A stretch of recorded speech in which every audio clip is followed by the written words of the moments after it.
Good evening, and welcome to the Planning Commission meeting of September 3rd, 2020. My name is Gary Hirsch, and I'm the chairperson of the commission. The Planning Commission is a citizen body appointed by City Council. The commission is empowered to make final decisions on certain matters, with those being appealable to the City Council.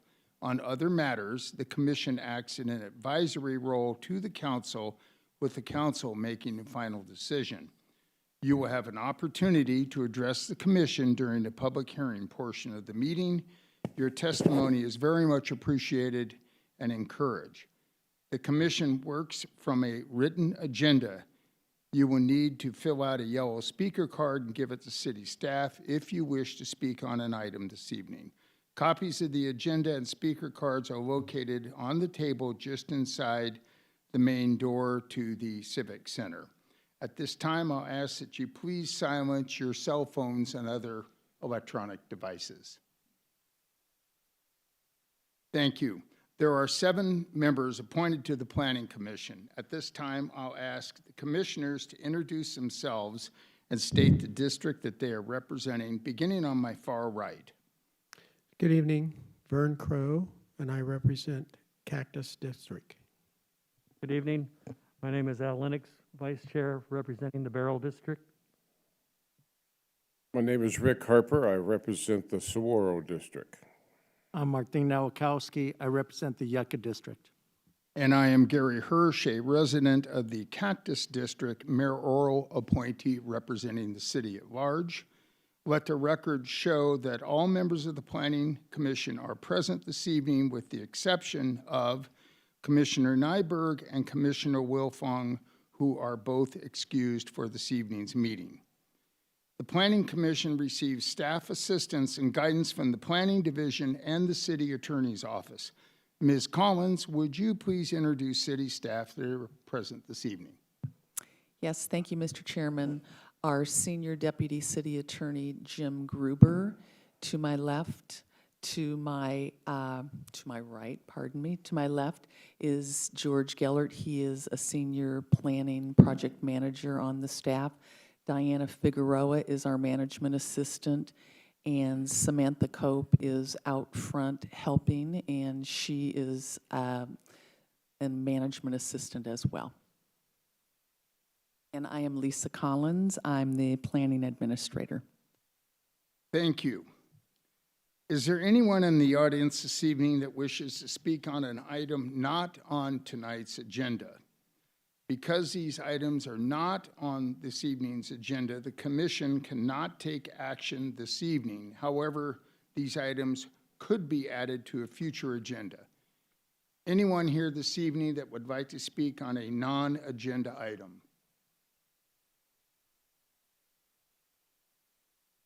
I have one speaker card on a non-agenda item, Ms. Jane Bachman. Good evening, Ms. Bachman. Please make yourself at home. I think the mic is ready to go, and we would need your name and address for the record.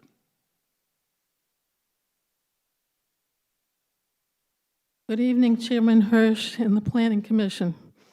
The citizens of the Glen Lakes neighborhoods really appreciate the Planning Commission for your denial of MGPA 20-01 and ZON 19-17. After 2.5 years of coming before Council, we feel as though we have finally been heard and that you have really listened to us. The Commission has been presented with a lot of data concerning Glen Lakes and the city's processes, and you've had excellent questions for the planning staff. The commissioners' vote for denial of the applications and your comments indicate that you understand why we value Glen Lakes and its open space.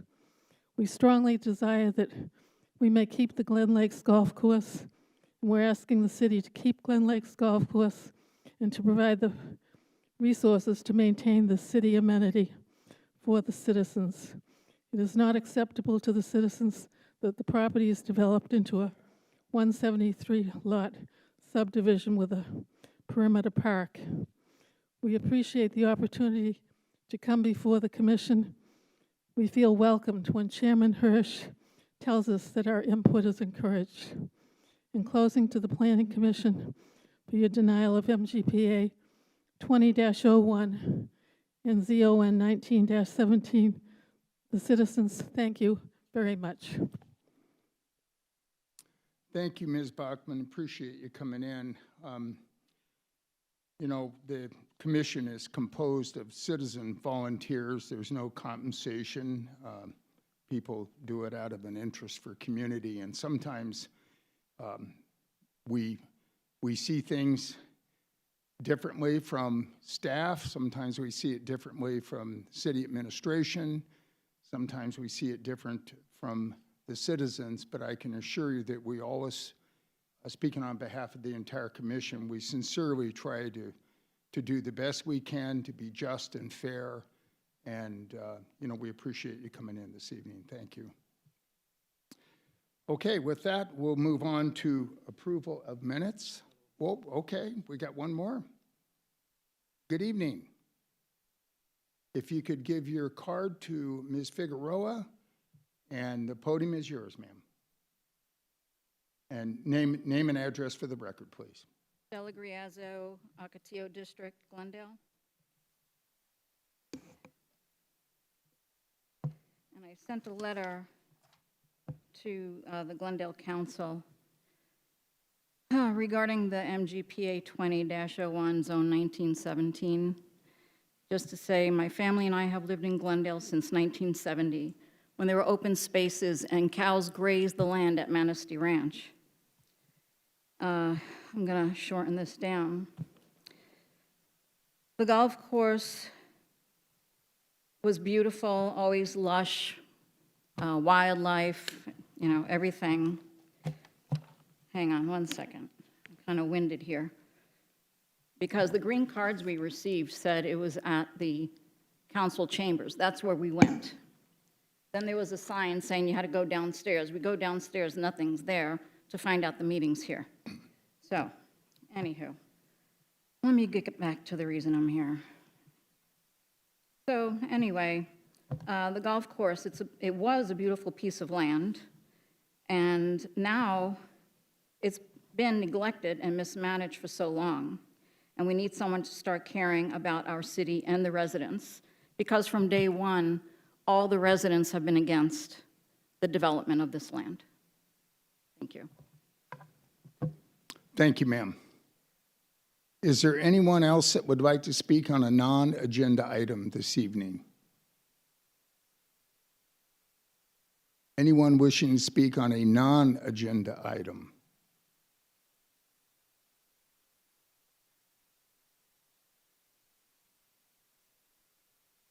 We're going to hang on for just a moment.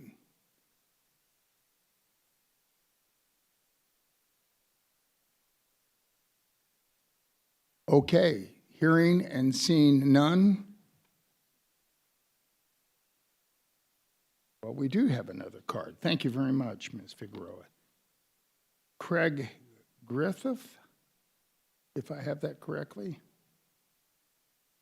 Speaking on a non-agenda item this evening.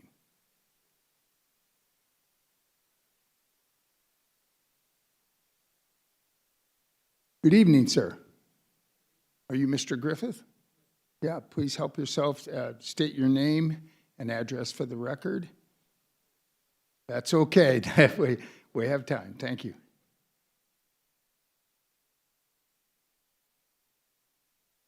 So, good evening, ladies and gentlemen. My name is Craig Griffith, and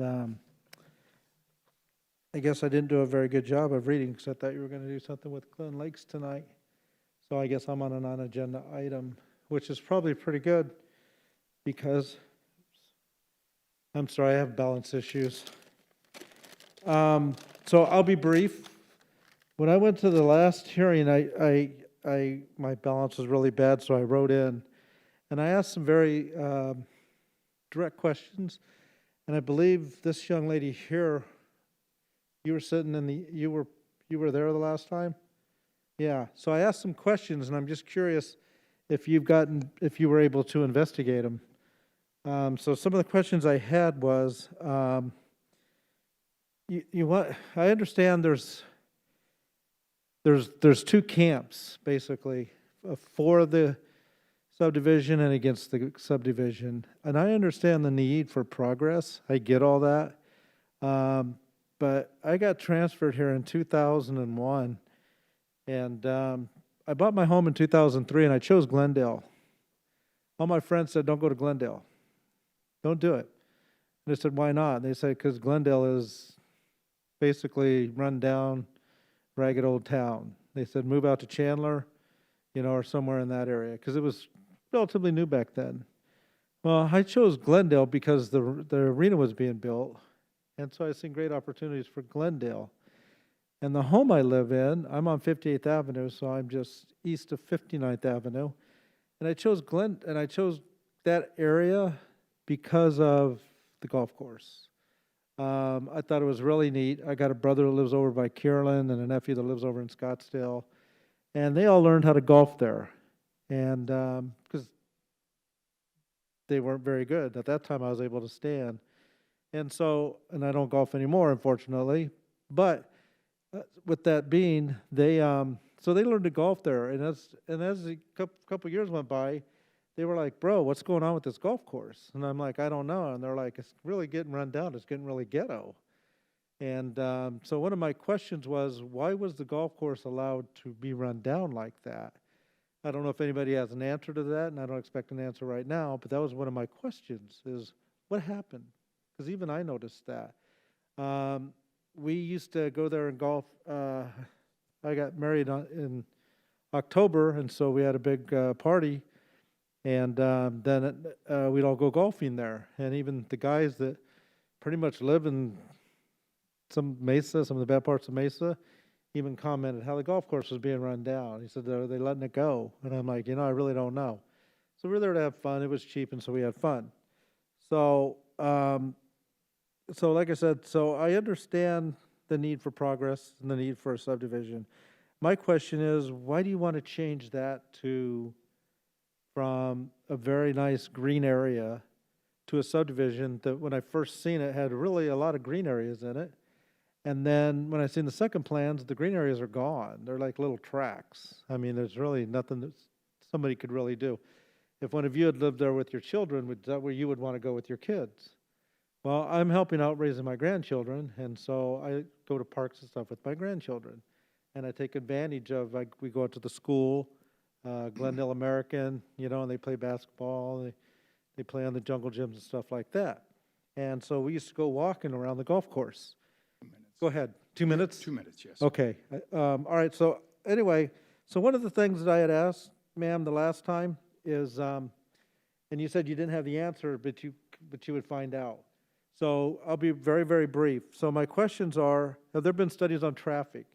Because that area is already convoluted. If there have been areas on traffic, are there going to be road improvements? If there's going to be road improvements, who's going to pay for it? I personally don't feel that my tax dollars should. I'm retired and handicapped, so I'm on a very limited budget. So I come from Atlanta, Georgia. I got transferred here, and Gwinnett County was the quickest growing county in the nation for 2 or 3 years. And they had uncontrolled growth. And so what I see happen in that area is uncontrolled growth. So who's going to pay for the road system? Who's going to pay for the traffic lights? Who's going to pay for the areas of entrance and egress? They got to come somewhere. And where's that traffic going to dump out into? Is there going to have to be accommodations made for extra sewer lines, for water lines, and those things? Who's going to pay for that? I just don't feel that me as a taxpayer should have to do that. And I feel that the developer, if he wants to develop that area so much, that he should be the one to pay for that. There's precedent in Georgia, I know we're in Arizona, where when a builder was building something, they were required to pay for the roads in and out or any future improvements. And then the other thing I just wanted to bring up was, and this will be my last sentence, sir, is that area is already a big bottleneck. And I think it's 173 homes. What will that add to that area as far as people getting in and out? Because where I live, I can't even get out at this time of day to get on to Northern. We have to go around and get on to 59th Avenue and come down and make the turn. Okay, so I'm just curious if there's any studies on that. So I thank you very much for your time. And ma'am, I don't know if you were able to look up those questions last time when I asked them. And, but those are some questions that I have. And my main concern is, I think you're aware that I'm really not in favor of you building a subdivision there. But if a subdivision does go in there, those are some of the questions I have. You're timed out, sir. Okay, thank you. Thank you. Yeah, let me address a couple of things for you, Sure. if I may. The Planning Commission voted unanimously at our last meeting in opposition to this project. Okay, So the Planning Commission has acted. It's now pending before City Council. okay, With regard to your questions, if I got them all here, I'll just recite this briefly, because I think you've mentioned this before. Why was a golf course allowed to run down? And, you know, frankly, that's not a question the Planning Commission can answer. I would Okay. suggest that you talk to your city councilman and Okay. seek those answers, because they control the budget that would have overseen maintenance and improvements or not maintained or not improved at the golf course. So I'd urge you to take that directly to your okay. council I will member. do that. I'll find out who it is, but thank you. Yeah, I think that would be your most direct line to an answer. Question number 2, why do you want to change from green area to housing? Well, again, the Planning Commission has acted unanimously opposing, so I think you have our answer there. Okay. We didn't favor the project Okay, thank you. going from green to housing. With respect to the traffic study, yes, the proposals that were brought forth included traffic studies. And are there, your other question, they're kind of related, are there proposed road improvements and who will pay for those improvements? I'd like to direct that question, if you would, to Planning Administrator Collins, so I think could give you a brief summary answer. Okay, Sure, thank you, Mr. Chairman. So all of the infrastructure for the development and developments that are processed in the city of Glendale are required to be provided and paid for by the developer. good. I didn't know that. Thank you. Yeah, and with respect to a traffic study, yeah, studies were included as part of their application package. Okay? All right. So we appreciate you coming in. All right, thank you, Mr. You're- Chairman you're- and you're City very Council. I welcome. appreciate your time and thank you very much. Yep, appreciate it. Take that up with your council member. I will really encourage definitely you- do that. I encourage you to do that. All right, thank you very much. Okay. Do we have anyone else who would like to speak on a non-agenda item this evening? Last call. Anybody that'd like to speak on a non-agenda item this evening? Okay, hearing and seeing none, we will now move on to approval of the minutes.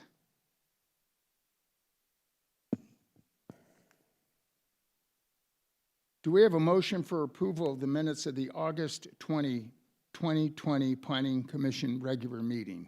So moved. I'll second. We have a motion and a second for approval of the August 20, 2020, that's a mouthful, Planning Commission regular meeting. All in favor say aye. Aye. Any opposed? The motion is passed. The minutes are approved. Ms. Collins, do we have any continuances or withdrawals this evening? Yes, Mr. Chairman, thank you. The Trevino Glen Lakes preliminary plat, PP 20-04, is being continued to the November 5th Planning Commission hearing. Thank you very much. We'll now move on to public hearing items. The purpose of a public hearing is to provide interested parties an opportunity to present testimony for the Commission's consideration. The Commission will follow the same procedure for each item. The Chair will call the application number and name of the applicant. Staff will present their report and answer questions from the Commission. The applicant will be given an opportunity to make a presentation and answer questions from the Commission. Other persons who wish to testify will do so and answer questions from the Commission. The applicant will have an opportunity for closing comments. Staff will be asked for any final comments on the application and procedural guidance. The chair will then close the public hearing and ask for a motion prior to discussion. If you wish to speak on an item this evening, you will need to state your name and address for the record. Please be brief, to the point, and avoid repetition. The chair does reserve the right to limit the length of your testimony. All exhibits shown to the commission shall become part of the permanent record and must be submitted for the file. Applause, other disruptions, rude behavior, inappropriate comments will not be tolerated by the chair. We have 4 public hearing items this evening, and the first is Palermo replat GPA 20-08, ZON 20-13 will hear these contiguously and have 2 separate votes this evening. Ms. Gaylor, you're presenting this evening. Yes, thank you, Mr. Chairman. Okay, thank you. Members of the commission, George Gaylor, Glendale City Planning staff. The application, once again, is for a project to be known as Palermo Planned Residential Development. The applications are GPA 2008 and ZON 20-13. The request specifically, number 1, is a minor general plan amendment from LDR 2.5, or low-density residential 1 to 2.5 density units, to medium-density residential 5, or medium-density residential 5 units to the acre. Excuse me. Second part of the request is a rezoning from R110 PRD, or single-family planned residential development, to R16 PRD. The applicant is Taylor C. Earl of Earl and Curley, PC. Project area includes approximately 11.62 acres. As depicted on the graphic and the screen, the subject property is located along the located at the southeast corner of Northern Avenue and 87th Avenue alignment. The red dot on the screen is City Hall. This is located a few miles west of here, again along the south side of Northern Avenue. The property is located within a portion of the city designated by the Glendale General Plan as a low density, again, 2.5 units to the acre, low density residential. The subject property depicted in the yellow rectangle is currently zoned R110, once again. Areas to the north are unincorporated, as well as to the east. Areas to the west and south are part of the city of Glendale. They're zoned R17 and R18, respectively. Once again, this is a replat of an existing subdivision that was recorded a few years back. The current proposal would negate that subdivision in favor of the preliminary plat that would follow.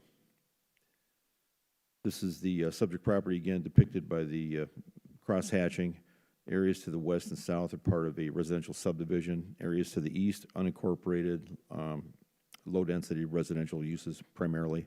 Areas across Northern Avenue to the north are commercial uses, primarily. A couple of street-level photographs. One at the top of the screen looking south across the subject property, currently vacant at this time. Former subdivision was never developed. The photo to the bottom of the screen is looking across Northern Avenue to the north to some existing commercial uses. This is the depiction of the project. I believe it's a 46-unit residential subdivision, which basically takes access off of the south side of Northern Avenue, which incidentally, north is to the right of the screen at the moment. It results in a series of cul-de-sacs interior to the property and is kind of enshrouded by a series of open areas and retention areas, landscaped retention areas. The PAD proposal sets out a series of development standards that are somewhat comparable, although not exactly comparable, to the R16 zone. The R16 PRD, the proposal, which occurs is depicted in the center column, is really closer to like a 5,000 square foot lot. We don't have an R15 zone in our ordinance. That's why they're using the R16. It goes from R16 to R14. But at any rate, what's being proposed here is a lot configuration that's a little bit smaller than the R16, 5,000 square foot lots, 50 by 92, as opposed to 60 by 100. The front yards are a little shorter. They've been shortened to 12 feet instead of 15 feet to the living area, 20 feet to the garage. And I wanted to point out here is an error in the staff memo suggested the building separation from one lot to the next would be 15 feet. The actual request is for 10 feet as opposed to the 15 that would typically be required in the R16. And again, to be clear, this is the required minimum distance between two buildings on two separate lots. When we narrow, the smaller lots tend to have narrower setbacks. Regardless of the setback, there's a required minimum of 10 feet that's being requested. The lot coverage is also boosted a bit here from 40 to 55%.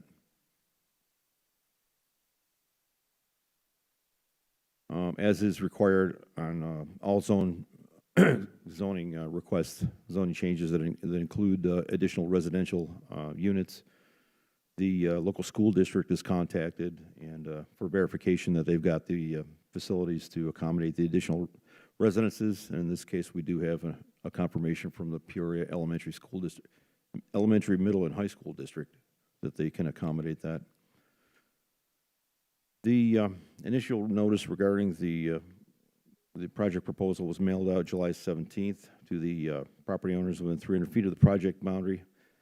There was a neighborhood meeting on August the 3rd that was provided by the applicant. No one attended other than the applicants themselves. The request was advertised and posted. The site was posted on August the 13th, and hearing notices were also mailed out August the 14th. In the review of this proposal, staff finds that what's being proposed is a very viable residential infill project. Would also result in the city receiving some additional groundwater rights as part of the development. However, they are proposing a density that is higher than the surrounding residential areas. The development standards would provide for smaller lots than are typical of the R16 zone and some additional lot coverage. It is pedestrian bicycle friendly. It's otherwise consistent with the policies and objectives of the general plan.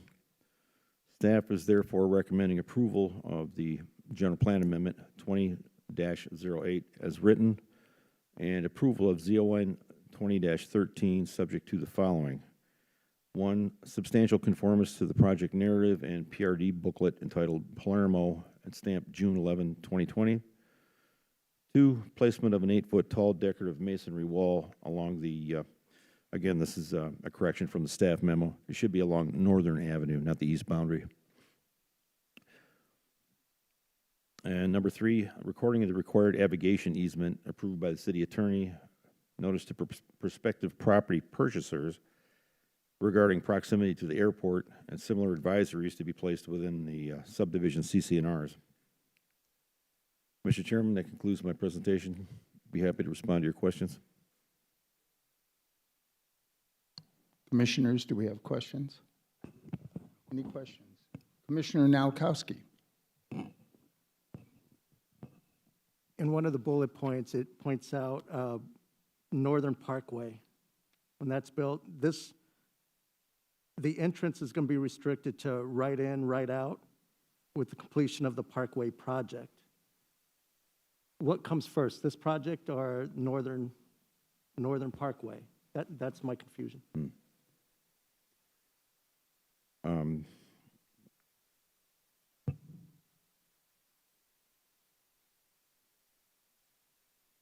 Which part of the report are you referring to?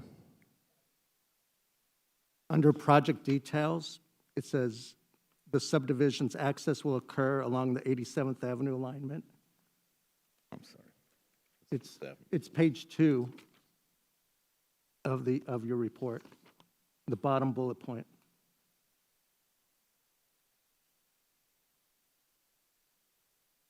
It says there's going to be a design for reconstruction as Northern Parkway.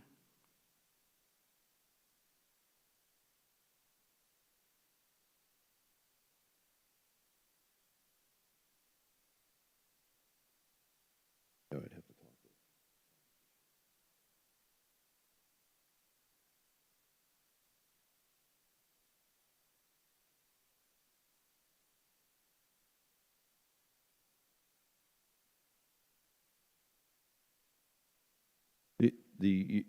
You're asking us which one happens first? Do they build the subdivision first, or do we build Northern Parkway Right, first? so if they build the subdivision first, is the entrance going to be any different after the Northern Parkway construction? So it said reconstruction, which is then designed for reconstruction as Northern Parkway by Oh, I see. Are they the county, coordinated? and access will become restricted to right in, right out with Yes. the completion of the Parkway project.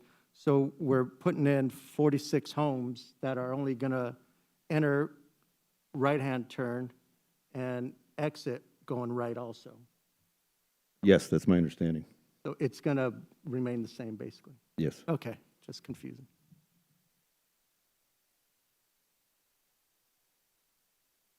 Commissioners, any additional questions? Very good. Thank you, Mr. Gaber. Would the applicant or applicant's representative like to come forward and make their presentation? Good evening. Evening. For your record, my name is Taylor Earl with the law firm of Earl and Curley, address 3101 North Central Avenue. We appreciate, well, actually, I'll be honest, I appreciate having a hearing in person because it's been like 5 months and you sort of forget how nice it is to be with human beings. So anyway, we appreciate Glendale making this happen. This is actually kind of one of the things you didn't think you'd miss is being able to stand in front of a commission and be in this. So I mean that genuinely. Thank you very much. So here on behalf of K. Hovnanian Homes, K. Hovnanian has done several projects, and we've been in front of you over the past few years on several projects that have, since the approvals here, gone on to be very successful. So we believe that the same will be true here. So you're my clicker? Yeah. All right, sounds good. So we'll just identify the property here. I'll just pull back for a second, just kind of show this broader view. So as George mentioned, this is an infill development. A lot of the development that's already occurred around us. We do have some vacant to the east of us, but that's unincorporated. But in terms of Glendale property, a lot of this has already been filled in. This was a challenging parcel. It's kind of a bowling alley parcel. It's very narrow. And so being able to develop it has been a challenge. As was mentioned, it was actually platted in 2013. And platted means, hey, the engineering's done, this thing's ready to go. And that's typically a lot of builders will actually look for platted lots because they don't want to go through the engineering. They want to just jump in and go. But because of the challenges, because of how it was platted, it just didn't go. And so we sat and sat and sat and sat. And so we're coming in to do a replat and to do this associated rezone, to put something in that we absolutely know will build and that will be successful. Next slide, George. So again, zooming in a little bit on the site here. As I mentioned, on the east of the property is unincorporated properties.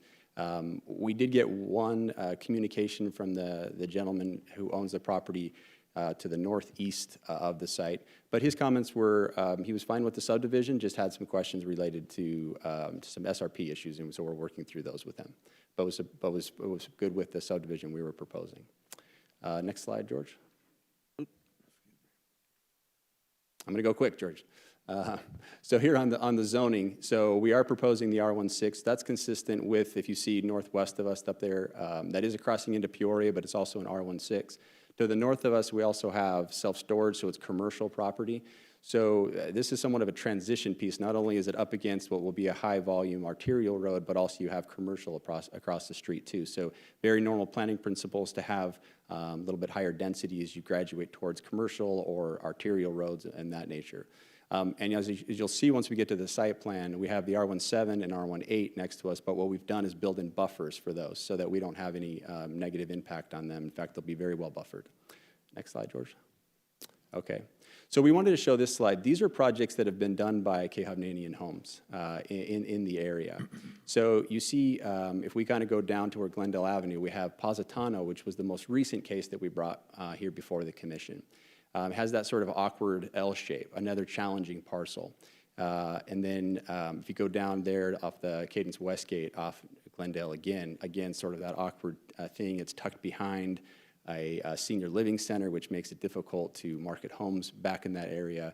And then there's another one that we brought here. It was more a triangle piece off of Skunk Creek. So what K. Hovnanian Homes has done is find these infill parcels that are difficult, which a lot of builders struggle to build on and be successful, and to put in homes on there that are really terrific.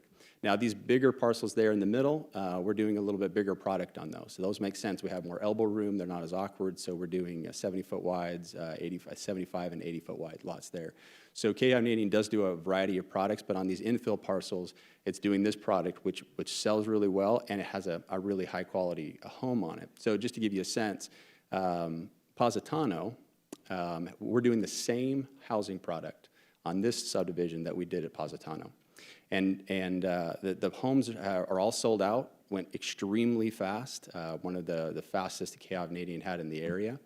Those were selling in the mid-350s. The last one sold upward of 390, just to give you a sense. Now, we have to caveat, the market could tank and things could change, and we can't exactly tell you today this is what they'll sell for, but pretty good evidence if we're doing the same home product, and that's what they're selling for today. Next slide, George. So again, this is a photograph of the model there that's at Positano. And so this, again, would be a home that we would sell here.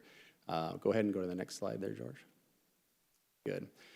So this shows both the interior space very well, very beautiful homes. If you had a chance to go through it, it's one of my hobbies. I like going through these model homes, so it came up to this one. And then also, the backyards, this is for an individual that's looking for something they can, easily landscape, maybe a hardscape situation where they can have a gathering space. There's a trend in the market to have outdoor spaces. Places that they want to have a space that's outdoor, but they're not looking to have something larger than their family needs. And then they look to the common open space to have more of the amenitized areas, the larger grass areas, the tot lot, because those can be constantly maintained. They're already put in when the homeowner moves in, so they don't have to worry about doing everything on site. They can use the community space. And so we found there to be a very good market for this, particularly as you get close to the 101 and Westgate and some of those amenities. People want to be in this area. One of the other things that's happening in this area right now is of course, the casino bringing in a lot of jobs, and so there's a need for housing. About 3,500 jobs are coming into that, so it's a gigantic employer for the area. And so being able to bring in housing is really important. And then, of course, we have other employment that's happening off the freeway and other areas, and so having nearby housing is really important. So next slide, George. Again, some more interior photographs to show the quality of the product that K. Hovnanian builds. Next slide. And next slide. Great.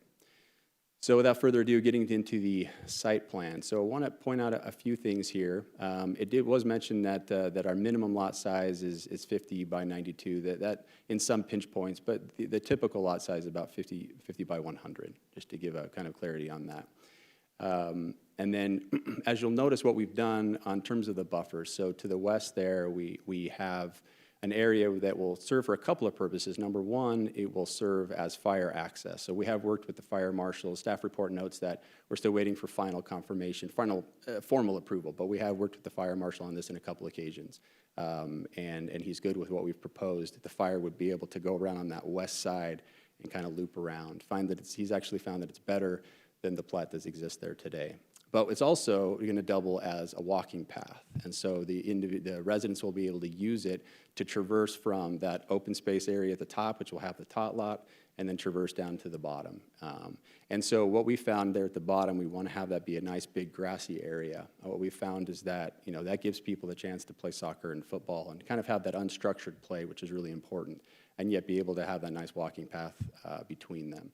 It also provides us opportunities to have quite a few cul-de-sac lots, which are premium lots, which are safer in that regard, and a lot of people really like to live off of the cul-de-sac. So again, the buffer's on the west, and then we have that really large buffer that we've put in to the south as well. And not only that, there's an additional sort of canal area in between our lots and the subdivision to the south. And then we have a lot of landscaping there off of Northern as well. Next slide. Again, want to give you a sense of the quality of the product. There'll be both single-story and double-story homes. We have good front-to-back movement. You saw in the staff report, it was mentioned that we have a setback that's it's reduced if it's building forward design. And what that does is allows the garage to be recessed and the home to be brought forward. So it makes the home more dominant, and it takes the garage and makes it less dominant by doing so. Next slide.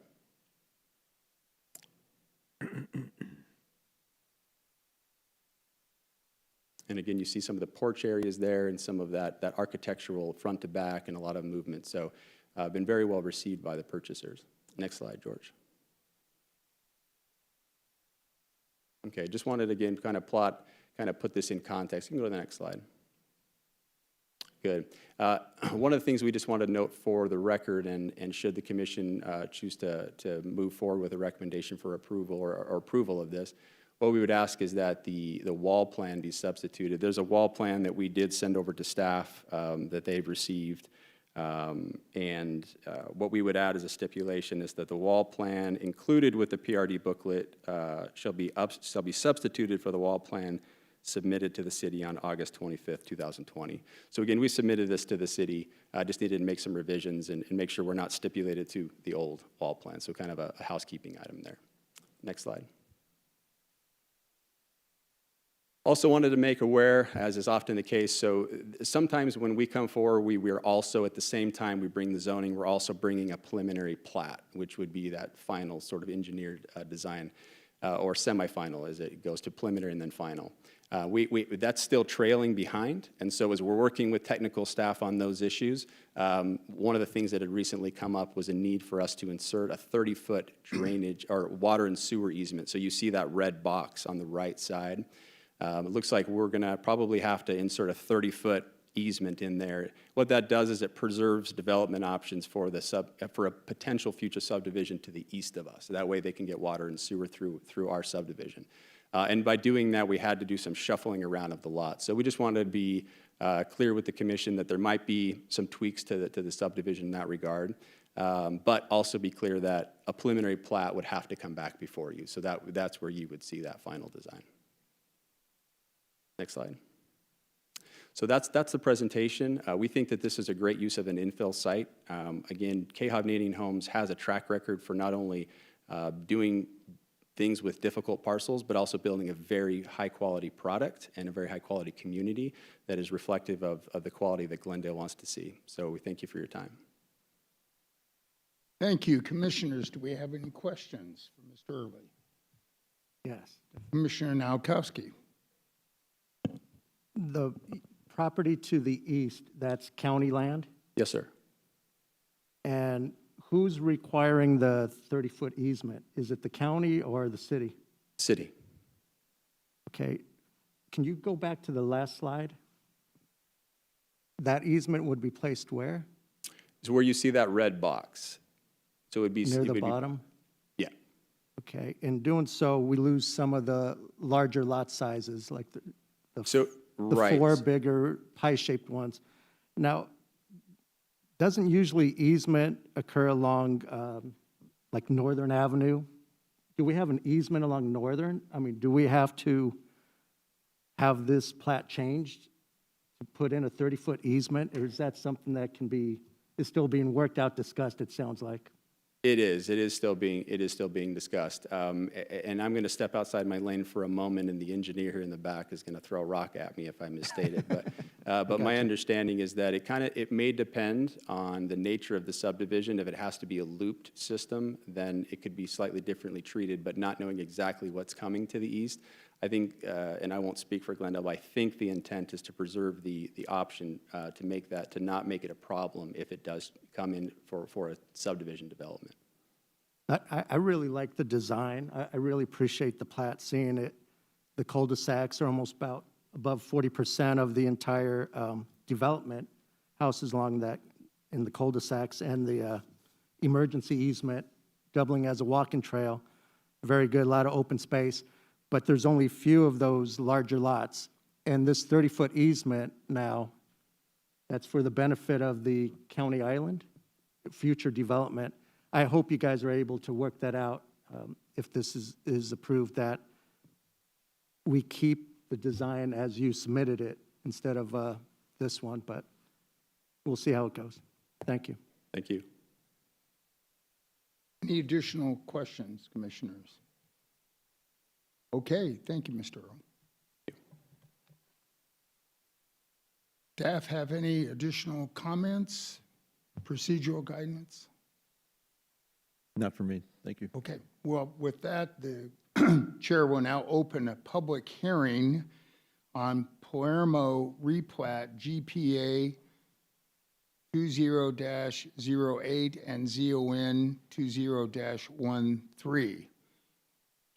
I have no speaker cards, so do we have anybody here that would like to speak on this item this evening?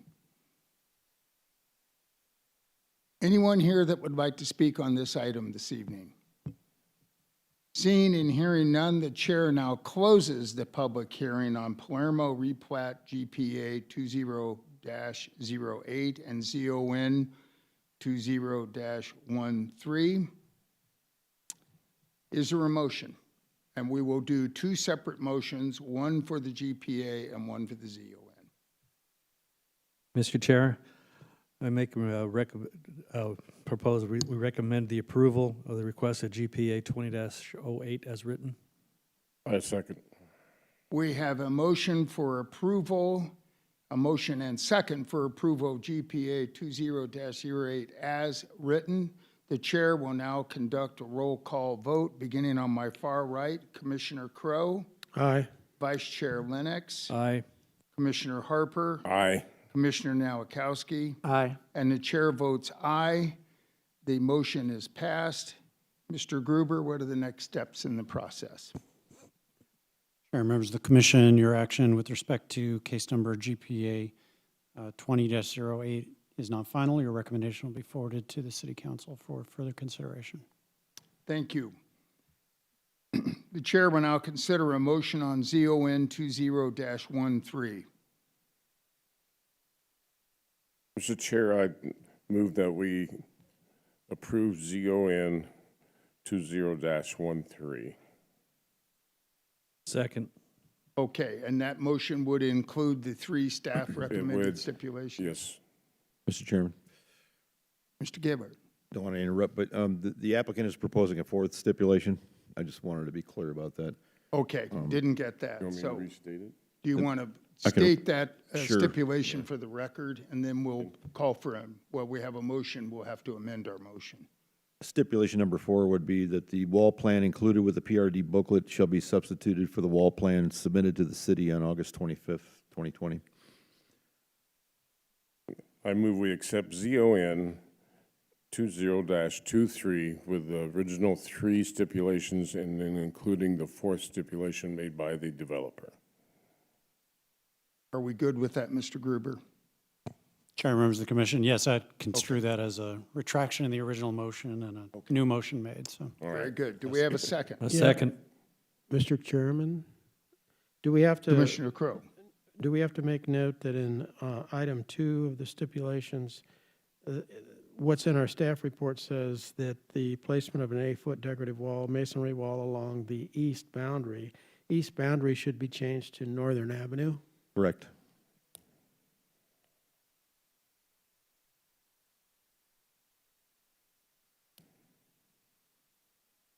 Mr. Gruber. Chair, members of the commission, I would suggest that the motion maker restate the motion to include that modification. Thank you. Let's see. Change in the, okay. I will remake this motion that we accept ZON 20-13 with the changing of, in stipulation 2 of the placement of the wall. And the other, and all 3 of stipulations by the city, plus the 4th one brought forward by the developer. Okay. Do we have a second? Second.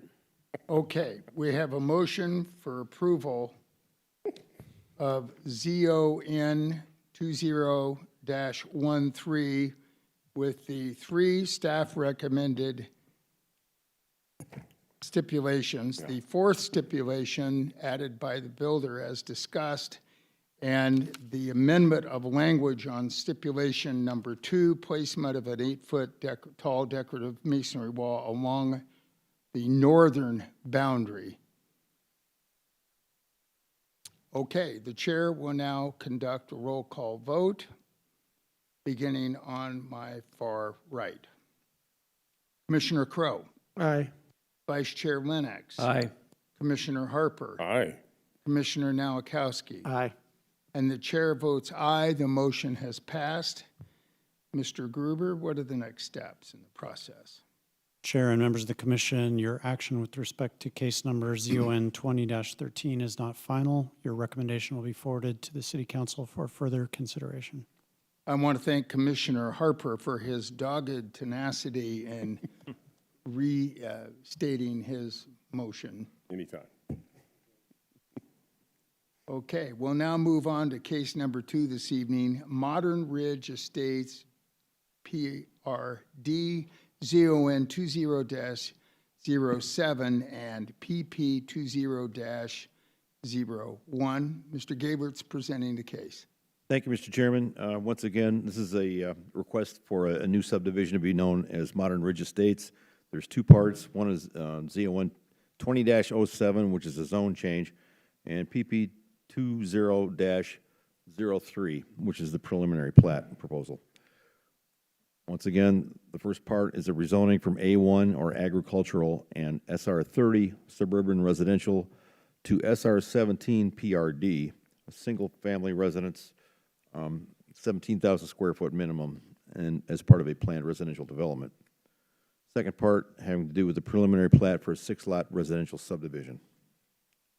The applicant is Zachary Pebler on behalf of Zachary A. Pebler, PLLC, representing owner Cornell and Livia Matau. Project area is approximately 3.79 acres.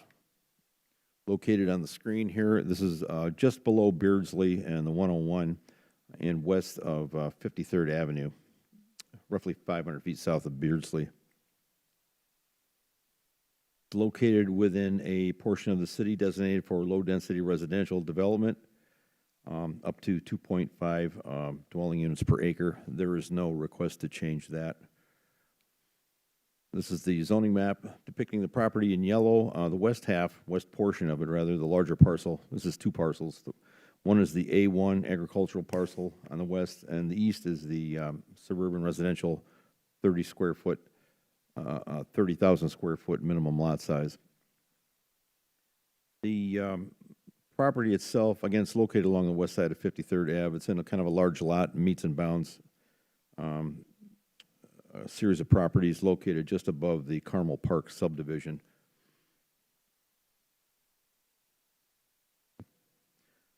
Aerial photo depicting the property in red. Once again, it's currently vacant, surrounded by fairly large lot residential properties just north of the subdivision.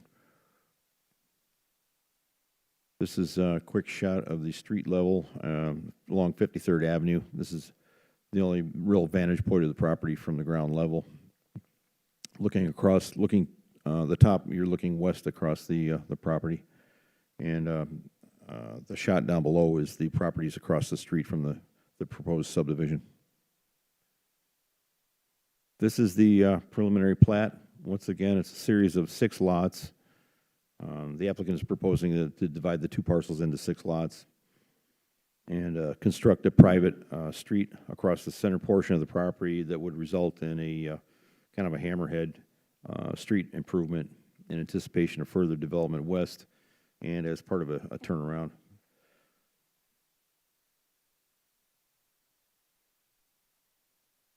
This is the landscape plan, basically highlighting the streetscaping that is proposed in association with the project, as well as the landscaping of the retention area, which is located toward the middle there. Just quickly, quick review of the development standards. The applicant is proposing a series of lots slightly smaller than, most of them are slightly smaller than a half an acre in size, 20,000 plus. And a series of development standards that mirror the SR 17 standards fairly closely. What you see here is a reduced front yard, once again, from 25 to 20 feet. And increase in lot coverage from 30 to 40% as part of the plan, or the PRD standards. The initial notice regarding the proposal was mailed to the surrounding property owners February 14th.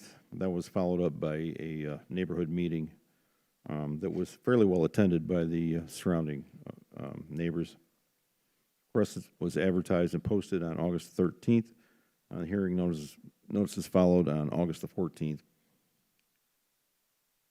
As far as findings regarding the proposal, staff believes it's a viable use of an infill property. Once again, the overall density is 1.58 homes per acre, which is consistent with the general plan designation for that area. The density is relatively intermediate to the adjacent properties, somewhere in between. We feel that it's overall that it's consistent with the general plan. Staff is recommending approval of ZON 20-07, subject to development in conformance with the project narrative and PRD booklet entitled Modern Ridge Estates, stamped 7820. And we're also recommending approval of the preliminary plat 20-01, subject to, again, development in conformance with the narrative and PRD booklet for Modern Ridge Estates, stamped July 8 of 2020. Mr. Chairman, that concludes my presentation. Thank you. Questions, commissioners? Chair has a question. You mentioned that the, I believe, February meeting was well attended, and then there was a second meeting, I believe. Is that correct? Sorry. I would defer that to the applicant. I attended the first meeting myself. I believe it was the first one. And you mentioned it with the first meeting was well attended. What was it? I would say so, given the surrounding. Were they pitchforks and torches or? No, it's pretty civil, really. And general Pretty civil. reaction of the neighbors was what? I would say it was fairly well received. There was some concern about the ultimate height of the architecture, how tall the buildings were going to be. Okay. Anything else that comes to mind relative to that meeting? Not really. Okay. Not that I know of. All right, very good. Any questions, commissioners? Thank you, Mr. Gaylor. Would the applicant or applicant's representative like to come forward and make your presentation? Good afternoon, Chairman Hirsch, Planning Commission, Mr. Gaylor. Appreciate the excellent presentation. For the record, there is only one neighborhood meeting that was held. Okay, I might misunderstand, but I need your name and address for the record. Zachary Pevler, no problem. 2141 East Broadway Road, number 101, Tempe, Arizona 85282. George, if I could just get your aerial photograph. I'll only need a few minutes of your guys' afternoon here. This property, obviously in itself, is pretty ununique. It's barren dirt. It's remarkably flat, and has sat stagnant for decades at this point. However, the surrounding area, from a planning perspective, is incredibly unique. To the south, you have Carmel Park, which the underlying zoning for that is R17, master plan community, with a density much higher than what we propose. To the north, you have A1 zone property. Those are single-family ranchettes, if you will. That goes to the same on the other side of 53rd Avenue. From us, those are A1 zoned single-family ranchettes. To the west of us, there are 3 newly constructed single-family homes that are on our SR17 zoned property, which is exactly our proposal tonight.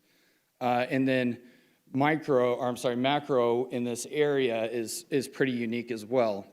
On the north side of Escuda, which is just 350 yards of our subject property is A1 zone land, and that A1 zone land in the general plan for Glendale calls for office zoning. So one would presume eventually that there's going to be a multi-story office building there. To the northeast of 53rd Avenue in Escuda as well, back in 2012, Midwestern University came to the city of Glendale with a general plan amendment request plus a rezoning to a PAD. Back in 2012, Midwestern University saw this as a transitioning area as well, and I'd assume that the city of Glendale agreed because they granted them that PAD zoning, and that underlying zoning there is educational use. As well, Midwestern University on the west side of our three home neighbors on the west side of our property, they own another 2.5 acres of A1 zoning. And with that, I would assume with the success of Midwestern University, eventually they're going to come to you guys for a rezoning for some sort of educational use.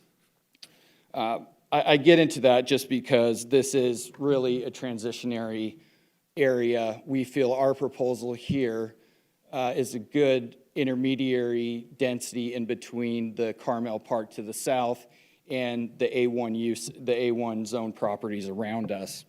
And on that transitionary theme, Section 5.101 of the A1 ordinance, as far as the purpose goes, and we think this is the most relevant to our case, is that the district provides for agricultural uses, single-family residences, public uses, multi-purpose areas until a transition to suburban or urban land uses in accordance with the general plan. So the way that we interpret that are basically three benchmarks. Obviously, we're A1 zoning, and its intent is temporary. And with that temporary use moving into another land use, it should be a suburban or urban land use that conforms with the general plan. Our proposal obviously conforms with that general plan, and we're on the lower side of what we're allocated as far as density-wise. So in closing, we feel we meet those benchmarks, as well as we bring some continuity to a hodgepodge meets and bounds area north of a master plan community. And we're going to bring some infrastructure upgrades to that area that's kind of lacking. And based on our neighborhood meeting, a lot of that input was how much infrastructure or how old the infrastructure is in that area by roads, internet service. They said water pressure was a concern as well. It wasn't more of our use, it wasn't our density, and obviously just generally forward thinking for them, it was, hey, how tall are these houses going to be constructed? And I said, hey, without our rezoning and without our preliminary site plan approval, it's tough to tell you what kind of houses are going to be designed. And that's all I have to say. Okay, commissioners, do you have any questions? What do we know about water pressure and infrastructure there? How do you intend to address that? Personally, I think it's a regional issue. I don't see how 6 lots here can fix a issue that seems to be over the course of, that looks maybe to me about 40 acres. The roads, we're going to improve what road we can. We have some electrical realignment. We aren't going to be on sewer, so we are going to be on septic system. So we won't be doing anything there. Major concern with CenturyLink though, with the neighbors, but that's a private issue. That's Yeah, not that's a little Glendale. bit out of your control, sure. Okay. Any questions, commissioners? Well, thank you, appreciate the presentation. Okay, I have no speaker cards this evening on this item. Is there anyone here that would like to speak on Modern Ridge Estates ZON 20-07 or PP 20-01? Okay, the chair will now open the public hearing on Modern Ridge Estates PR DZON 20-07 and PP 20-01. Anyone wishing to speak on this item? Anyone wishing to speak? Hearing and seeing none, the chair now closes the public hearing on ZON 20 PP 20-1. Any final direction or comment from staff? No. Not Okay, this time. all right. Commissioners, is there a motion? Mr. Chair, I make a motion that we approve ZON 20-07, subject to the stipulations in the staff report. We have a Second. motion. We have a motion and a second for approval of ZON 20-01, subject to the one stipulation in the staff report. Any discussion? Mr. Chairman, I think it was 20-07. I beg your pardon if I misspoke. It is ZON 20-07. Thank you.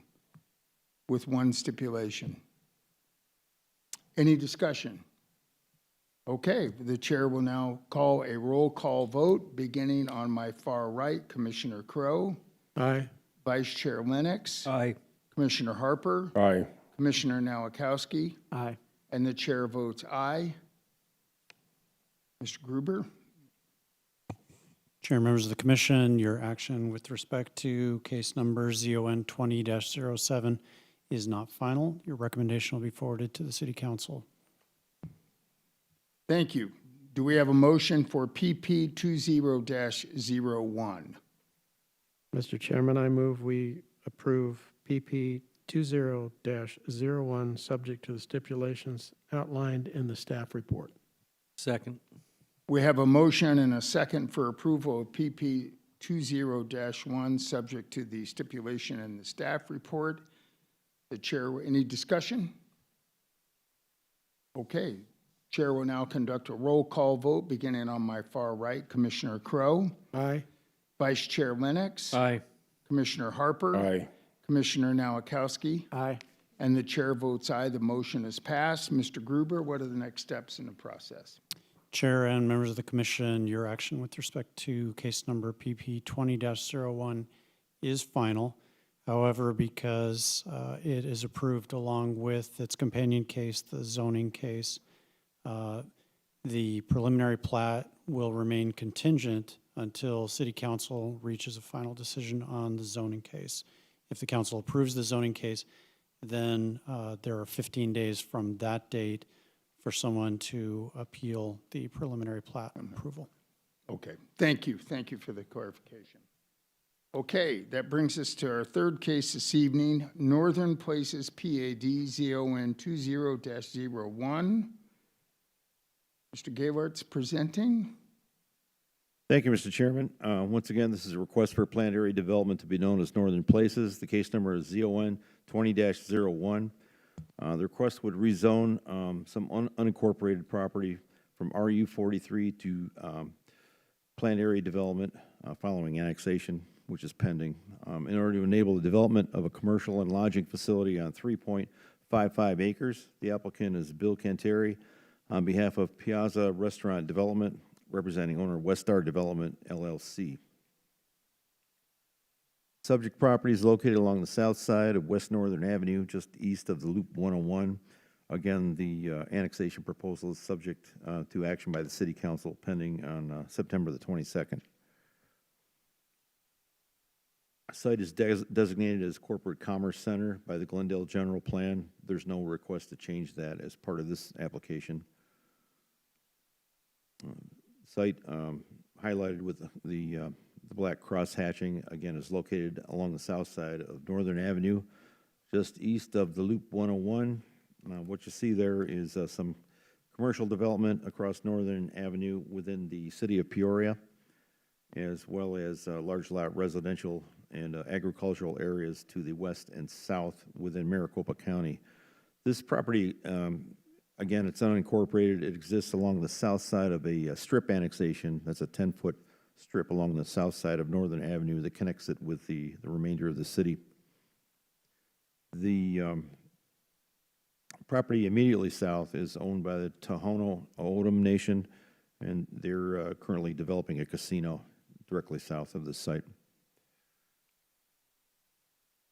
Again, another aerial of the property, which currently includes a single-family residence. There's another residence located immediately east. The rest is either undeveloping or part of the casino project. Just one more look at the subject property highlighted in yellow. Again, across the street, everything's part of the city of Peoria. Everything south of there is unincorporated at this time.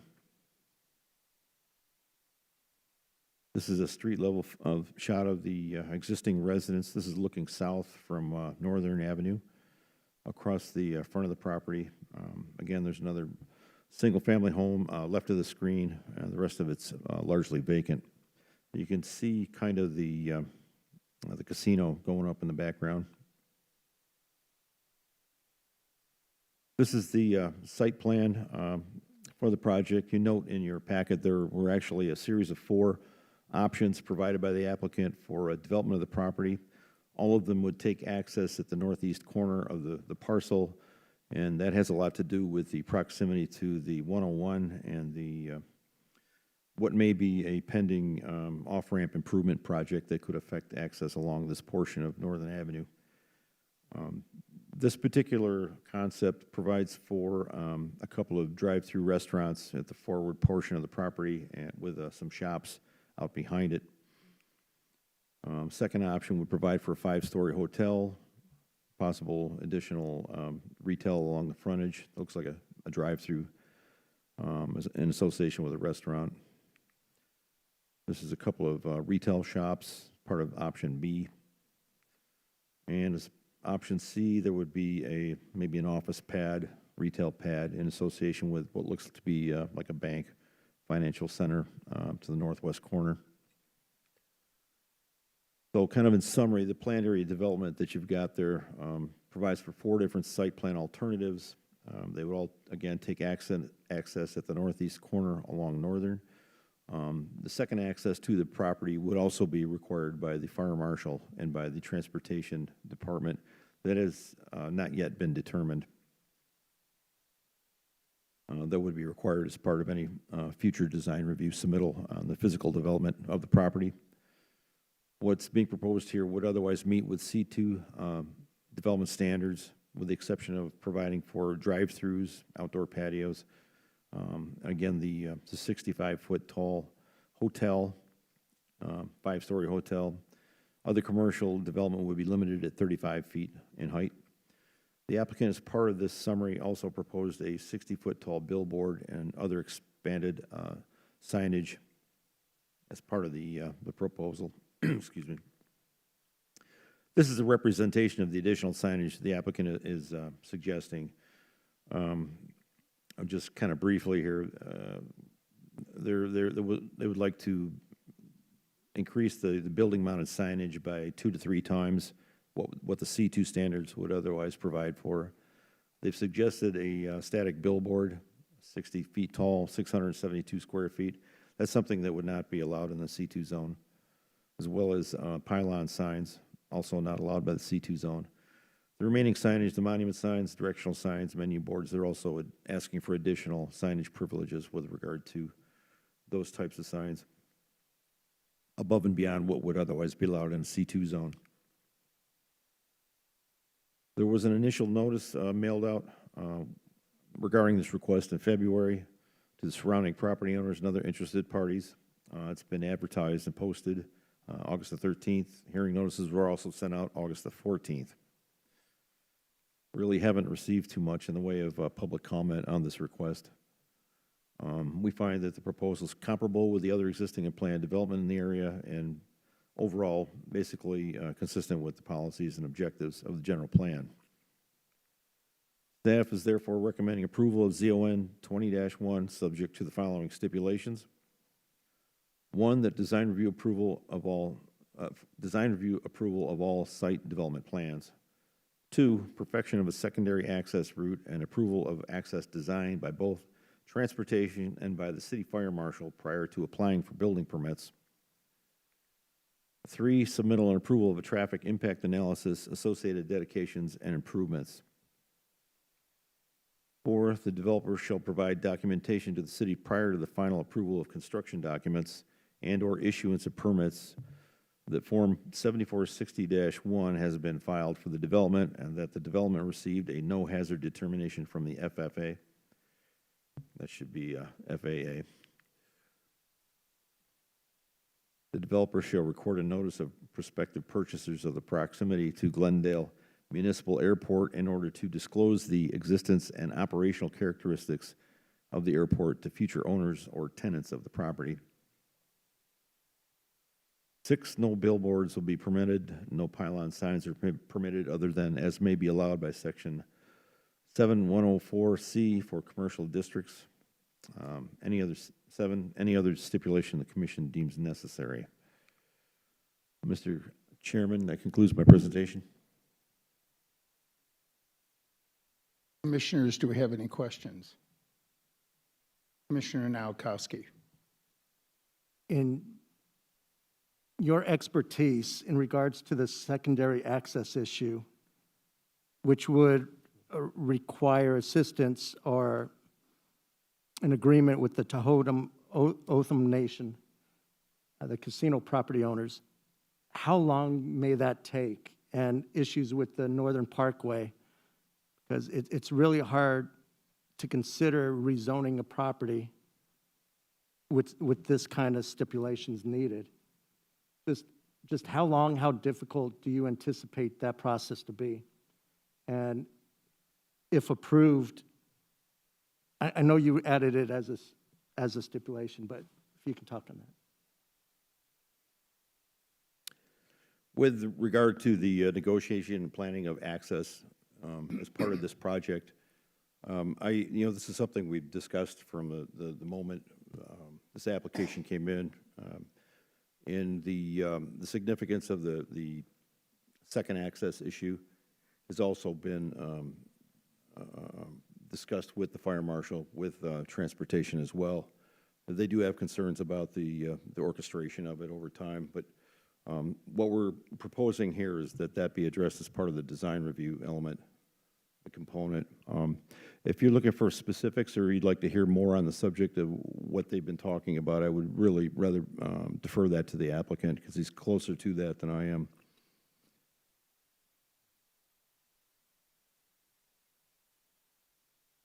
Any additional questions? Okay, Mr. Gaywart, the chair has some questions. Let's look at the signage proposition here. I think I've sat in on a few of these now, and I don't recall a application that had so many departures from our standard sign ordinance and specifications. So I'm wondering if you could illuminate a little bit why this property would uniquely qualify for deviation from our standard signage. Well, I would have to say it probably has to do with the proximity to the 101, the Northern Parkway, and the casino. But, again, the applicant's probably better, positioned to respond to that. Okay, I guess I'm looking for the city's take on that. How often does this happen? I don't recall a similar case in my experience where we deviated almost wholesale deviations from the standard signing. So I'm just kind of wondering where from staff's perspective, how does that fit in the mix? From my corner, again, it just has to do with the location, the proximity to the casino, the 101. Mr. Chairman, Lisa Ms. Collins, Collins. I'll add a few things to that as well. Sure. So when we look at the typical C2, there are some deviations. I think it would be helpful, and perhaps maybe the applicant can illuminate it, and we can provide some additional information to you as well to show you specifically what this looks like. I don't think we normally call things out quite like this without showing elevations and how it would appear. Part of what's going on with this proposal is there are multiple suggested plans that could occur because of the variety of uses that might happen on the site. So I think that's why you're seeing this. But when we look at this, directional signs, it's a foot taller. So I think just the way it's laid out here and the fact that we're not showing it on elevations is what's making this a little bit glaring. But I would also reiterate too that it does have, I think, a lot to do with the proximity to the casino. And if we had something like, a hospital application or a mall application, you'd probably see something very similar to this. But again, it would be shown in context of at least conceptual elevations. So I think that's part of the issue. And we don't have a conceptual because we have 4 potential designs or uses of the property. So That's it's a little correct. nebulous, but- Okay. And again, you oftentimes do see conceptual elevations, although the actual building elevation and site plan specifics are handled at the design review stage, which is administrative. So that's sort of the gap here, I think. Okay, well, thank you. With that, commissioners, questions? Okay, will the applicant like to come forward and make your presentation? Good evening. Good evening. My name is Bill Cantieri. My address is 4428 East Mountain Sage Drive in Phoenix. And Chairman Hirsch and Commissioners, thank you very much for hearing me tonight. As you saw from the elevations provided by Mr. Gellert, I mean, this is an existing home at what we consider to be one of one of the western gateways to to the city of Glendale. The entire surrounding area, is commercial. Have the casino to the south, restaurants and retail to the north and northwest, and so this project is currently a county island, zoned RU43, with an older home, and I represent a group of investors, one of which is excuse me a second. Hard to breathe with this on. You're welcome to take it off if you like. Thank you very much. It's a little too tight-knit. Sure. We're observing the 6 feet, so you're good. Okay, thank you. Thank you very much. And anyway, one of the 4 investors in this property is a long-term Glendale resident, and so it's important to him to bring a top-tier client to this property. So the investors I represent are this is a speculative purchase of this residential property, and so there is. Honestly, nothing on the table right now. There were multiple things being discussed. The option, the option A plan that Mr. Gellert showed, with the hotel. I mean that's our A. I mean that's our A game. In a perfect world, and back in February. We would have said we were going to, that's what we would bring. But now, with the difficulty the hotel industry is having, we don't know, if that's even still realistic. But that's still our number one goal to find a user like that. So anyway, this is so I wanted to take a minute to just address a few of your questions. First off, regarding the signage, the signage is actually modeled after what was approved at Arrowhead BMW. Although this is not, it is more than the C2 standard. I mean, this has been previously approved, with the exception of the static billboard, which is simply a matter of you have not because you ask not. They wanted to see, the investors wanted to see if it'd be possible to get that approved. I mean, city staff has provided documentation that it's not allowed within this proximity of the parkway, and so so we're accepting that stipulation that cannot be allowed, and the other 6 stipulations presented by city staff. Also, related to Northern Parkway and the access, so we began this project actually by going, approaching the Maricopa County asking them about rezoning, who then turned us over to Maricopa County Department of Transportation and met with them and multiple representatives of Glendale Department of Transportation, and where they actually laid out the Northern Parkway expansion for us. In that process, I believe roughly 43 feet of the frontage of the existing property will be dedicated to the Northern Parkway. So from what is existing now on Northern, the northern curb is going to stay the same.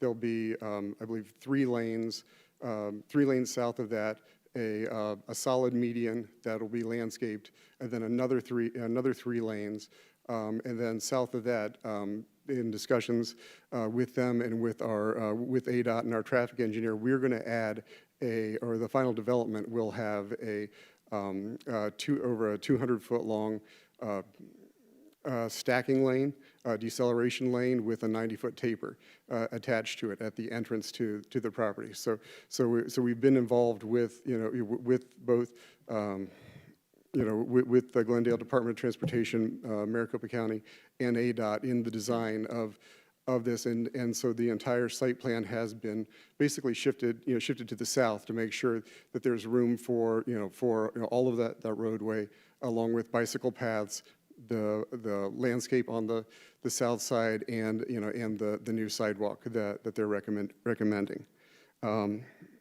Regarding the Chairman Nowakowski's, did I pronounce that right? Question about the access to the the access to the the second access point that would connect to the casino ring road. The investors have had, I believe, 2 face-to-face meetings and several phone calls with the casino. They are in concept open. They're in concept open to it, but their answer keeps being, "We're building a casino right now. We're busy. Come see us when we're done," is basically what it is. So really do believe that's going to be worked out. I did receive a copy of the settlement agreement between the City of Glendale and the Tohono O'odham Nation, and one of the points in there that they have to allow for emergency access, emergency services access, through that land, and so I really believe that the simplest solution is to continue our negotiation with them would just be that access would just have a fire gate across it, so that our customers would not freely travel back and forth, but just have fire crash gate across into their onto that ring road property. So anyway, we are, we're in agreement with the stipulations presented by city staff. Our goal is truly just we're looking for the rezoning. So once all of this crisis is over and life returns to normal, that we can find a find a tenant and develop this gateway into your city. And I'll take any other questions you have. Great. Thank you. Commissioners? Commissioner Nowakowski. 2 questions. One on the pending annexation. So is that contingent on our vote tonight, city council vote, or is it in the process right now?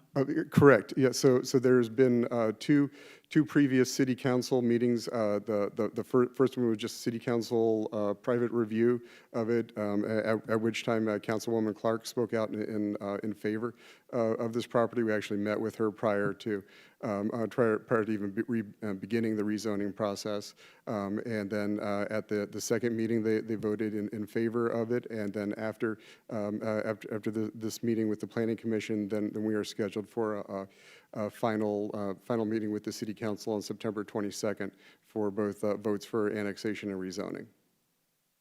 Second question, in regards to that secondary access, if you cannot get the Tohono Nation to agree to allow you to exit or enter the property from their property, what do? What's your backup plan? To be honest, sir, I do not know. I would have to work with, Mr. Gruber to come up with what the backup plan would be for that.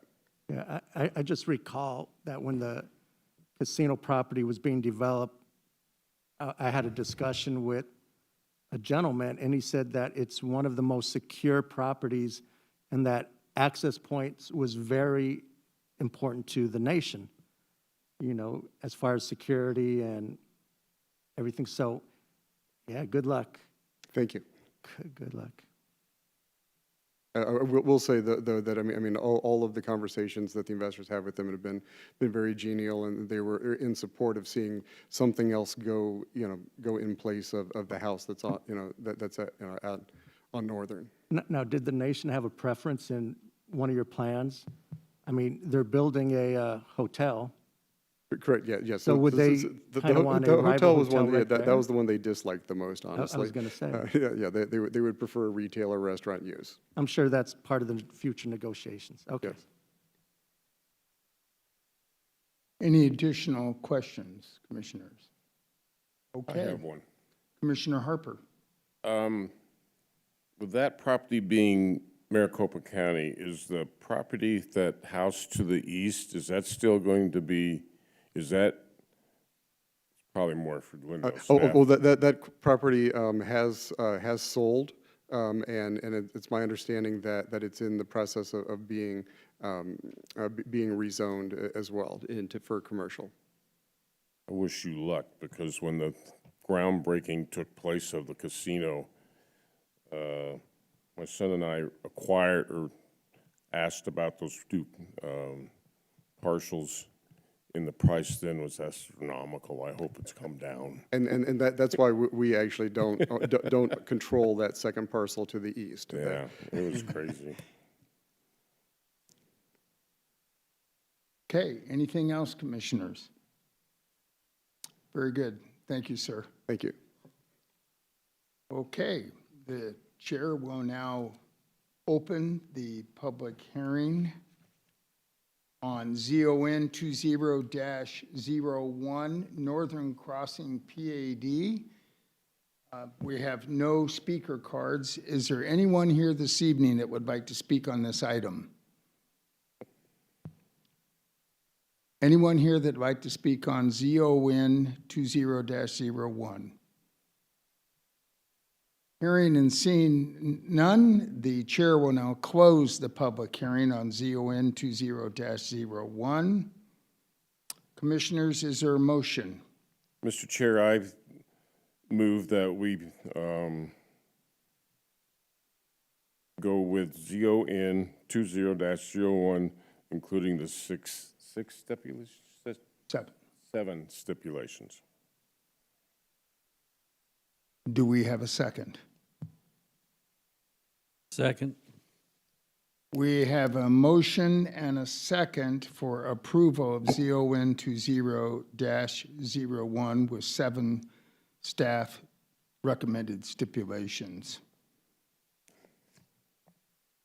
Is there any discussion? Commissioner Crowe. Yes, thank you, Mr. Chairman. Yeah, I'm kind of with Mr. Nowakowski there.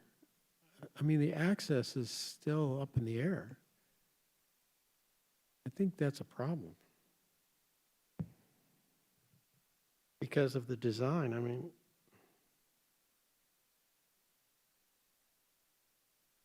mean, they're still subject to review.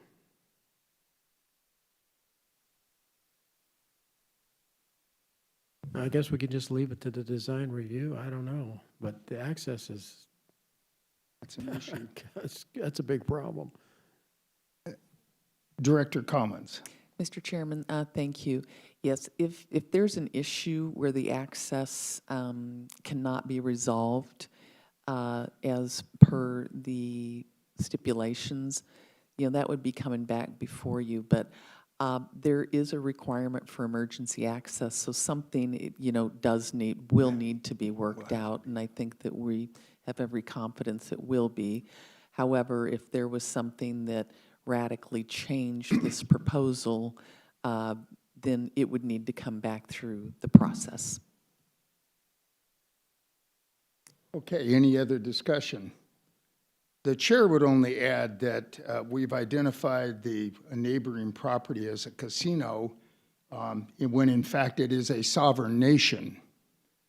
And there happens to be a casino and hotel under construction there, but we all need to be mindful that although there is in fact a casino being built and some other facilities there, the adjacent property is in fact lawfully a sovereign nation. So with that, we'll have a roll call vote. Beginning on my far right, Commissioner Crowe. Aye. Vice Chair Lennox. Commissioner Harper. Aye. Commissioner Nowakowski. Aye. And the chair votes aye. The motion is passed. Mr. Gruber, what are the next steps in the process? Chair and members of the commission, your action with respect to case number ZON 20-01 is not final. Your recommendation will be forwarded to the City Council for further consideration. There was an attempt by City Council many, many years ago to annex these properties into the city. Unfortunately, it got sidetracked, and as a result, we did end up with a sovereign nation controlling part of this property, which has limited value in terms of sales tax and other revenues to the city of Glendale. So it's nice to see private development of this land, which creates opportunities for the city to generate some revenue from the uses thereof. So I look forward to the annexation and development of this property as part of the city of Glendale. Okay, we'll move on to our fourth and final public hearing item this evening. The Village at Thunderbird preliminary plat, PP 20-01. Mr. Gaylord is presenting. Thank you, Mr. Chairman. Again, the request is for a preliminary plat approval known as PP 20-03 for a subdivision to be known as Village at Thunderbird. Request, again, preliminary plat approval for subdivision titled Village at Thunderbird that would allow a 212-lot single-family residential subdivision. The applicant is Heather Davenport with Woodside Homes for Thunderbird School of Global Management. The property is located within the southeast corner of Greenway and 59th Avenue, specifically between 55th and 59th Avenues. General plan designation is medium to high-density residential from 5 to 8 density units per acre. The designation resulted from action by the City Council in 2019. This is an aerial look of the property outlined in red. Some vacant land to the north, which is actually part of the PAD, known as Village at Thunderbird. The PAD also includes the what is now the ACU campus, as well as the vacant properties to the south and east, which are part of this application this evening. Also within the lower corner, the southwest corner, is the YMCA. The site is almost completely enshrouded by relatively high-density single-family development in this part of the city. Just kind of for your information, again, the planned area development, which includes that entire quarter section there adjacent to Greenway and 59th Avenue. The planned area development recognizes, again, the ACU campus, the YMCA.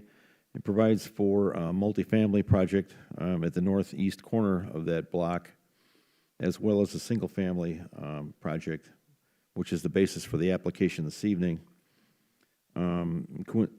Incidentally, also incorporates what was a townhome site to be part of the planned area development. That's been combined with this part of the project. The site's kind of L-shaped, obviously, takes its access primarily from Greenway and 59th Avenues, a route that is Part of the campus interior access, the project itself would be a gated community, gated in 2 locations. You can see the red circles there. Those would be roundabouts, which are still under design and development at this point. There would be a gated access roundabout complex in both of those locations.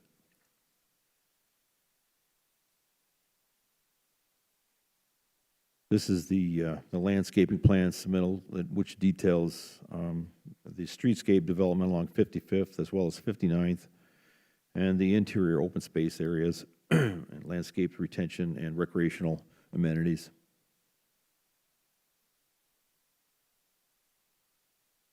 As far as the PAD standards, these were adopted with the planned area development by the City Council over a year and a half ago.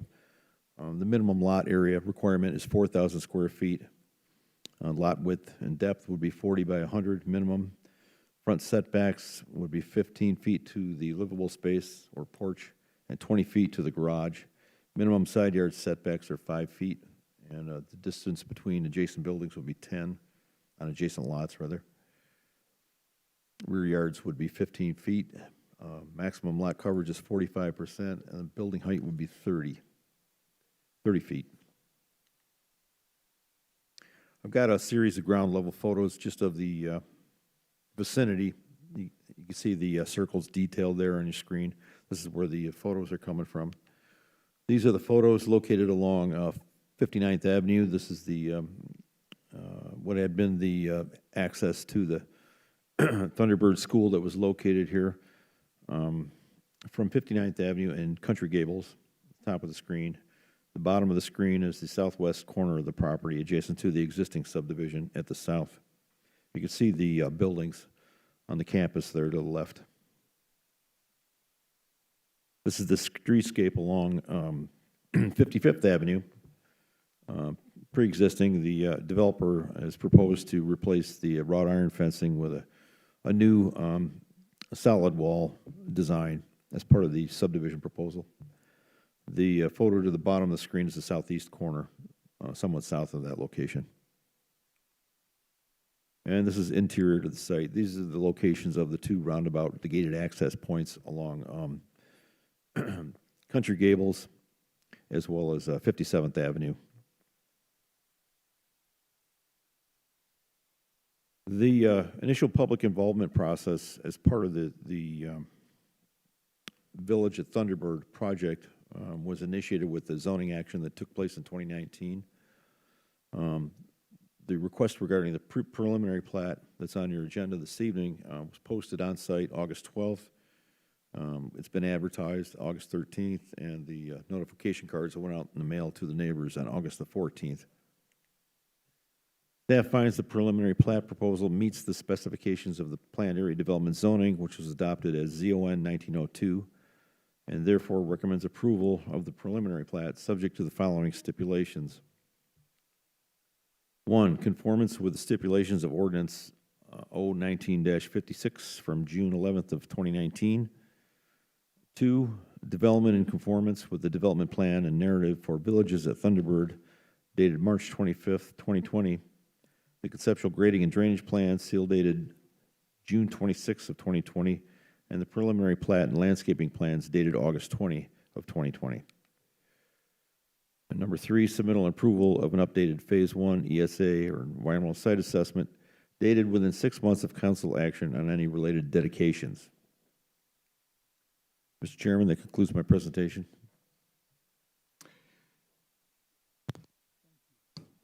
Would the applicant or applicant's representative like to come forward and make their presentation? And please state your name and address for the record. Yes, I'm Heather Davenport at 1811 South Amiskell Road in Mesa 85210. Commissioner Hirsch, Planning Commissioners, Woodside Homes is very excited about this project. We thank city staff for their work on the preliminary plat with us. I just wanted to give you a little history of Woodside Homes. Woodside Homes has been building houses in the United States for 40 years. We're currently in 4 different states, 6 different divisions. In Arizona, we've been here 25 years. Currently, we have about 12 communities throughout the valley. We do everything from entry level all the way up to a luxury product. And we're, again, very excited to be a part of the City of Glendale and a part of this project. Me and the consultants are here to answer any questions that you have. We're in full support of the stipulations recommended by the city staff. Commissioners, do we have any questions? Commissioner Crowe? Yes, thank you for coming tonight. Appreciate that. Are all of the homes that back up to the Acoma existing residences, are they all single-story? Yes, they will all be single story. Thank you. Any other questions, commissioners? Commissioner Harper? I think when this first came to us, there was a lot of, no, I can see it, I'm sorry. Yeah, there are no entrances off of, or exits off of Acoma into the project, correct? Correct, Commissioner Harper. I think that's, thank you. Okay, any additional questions? Well, we appreciate you coming in. Thank you. Okay, the chair will now open the public hearing on Village at Thunderbird preliminary plat, PP 20-03. And I have 1, 2, 3, 4 speaker cards. We'll give everybody a chance to walk over from the adjacent room. Our first speaker this evening, and we're allowing 5 minutes per speaker, and the Vice Chair Lennox will be timekeeping, is Mr. Gary Livingston, who opposes the application.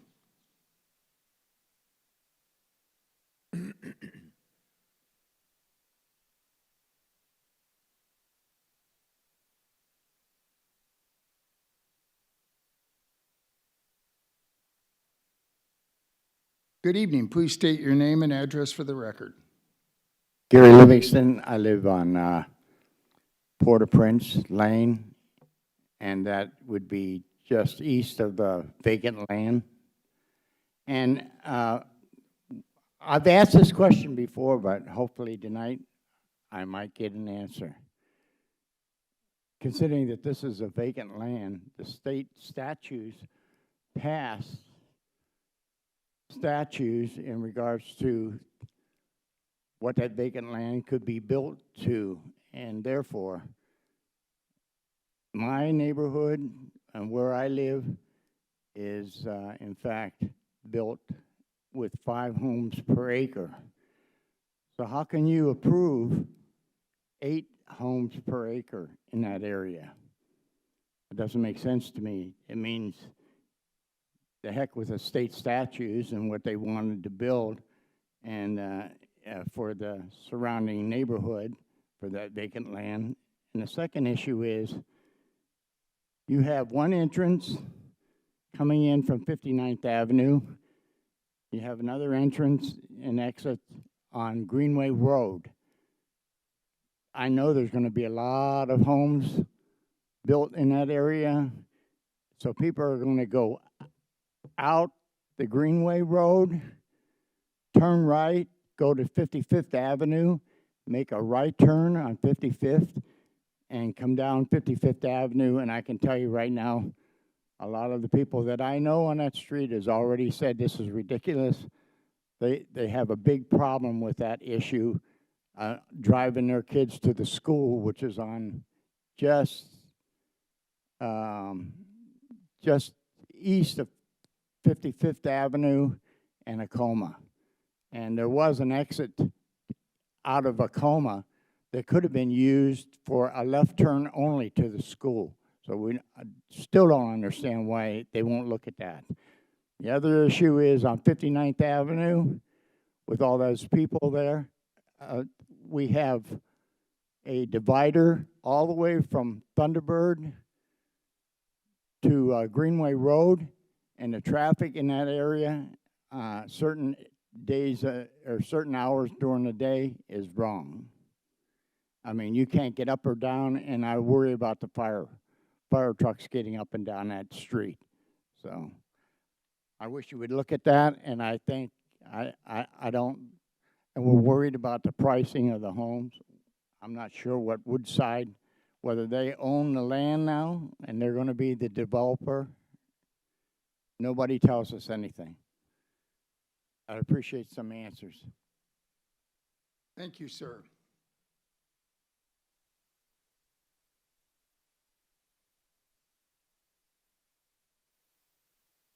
Stella Grazo?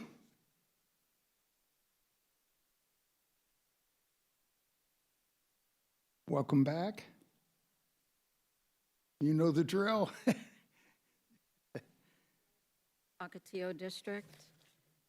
I was going to speak on each development, so I'll give it to you in a nutshell. So the Village at Thunderbird, that's 212 homes they want to build.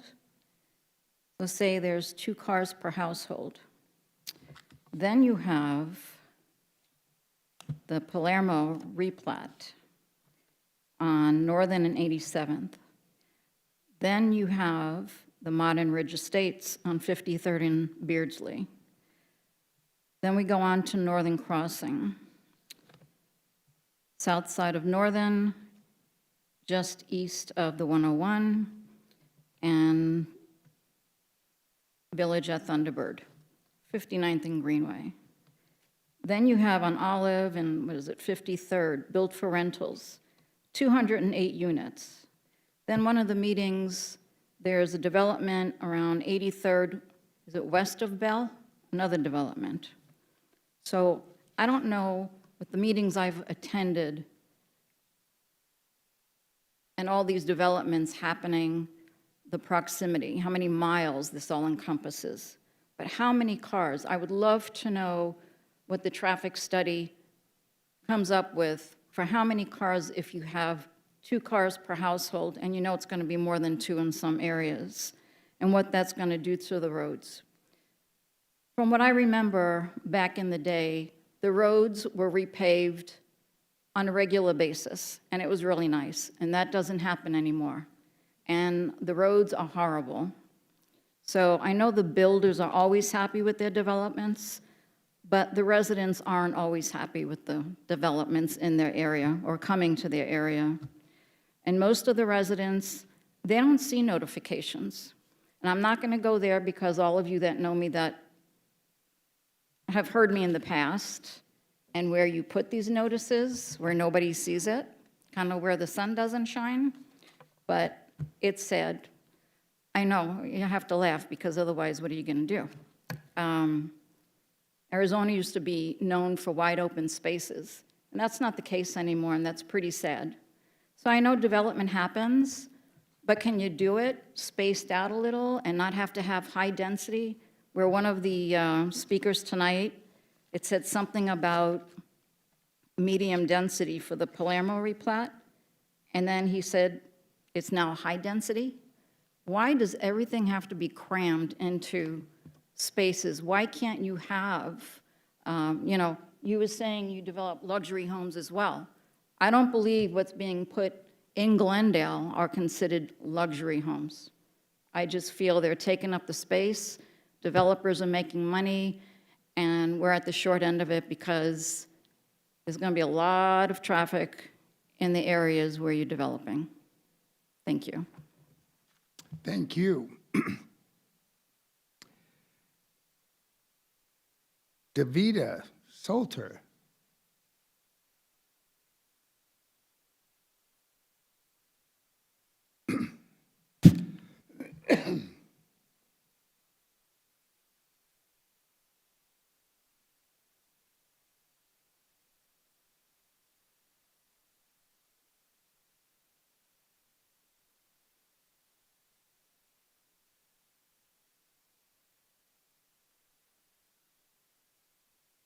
Hello.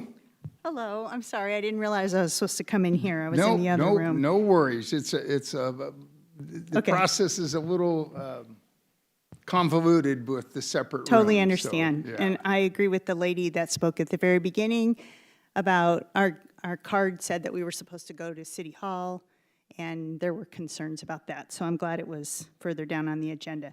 Anyway, my name is Davida Salter. I live at 5734 West Tacoma.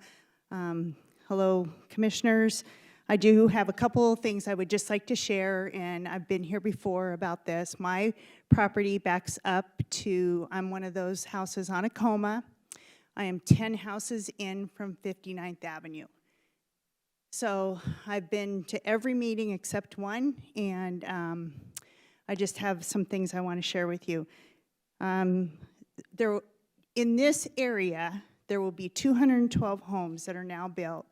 Originally, we were supposed to have 60 townhouses built in that area that's listed there just north of the Y. And so now I understand instead there will be residential homes. So it's probably less number of homes that are going in there, but 212 homes.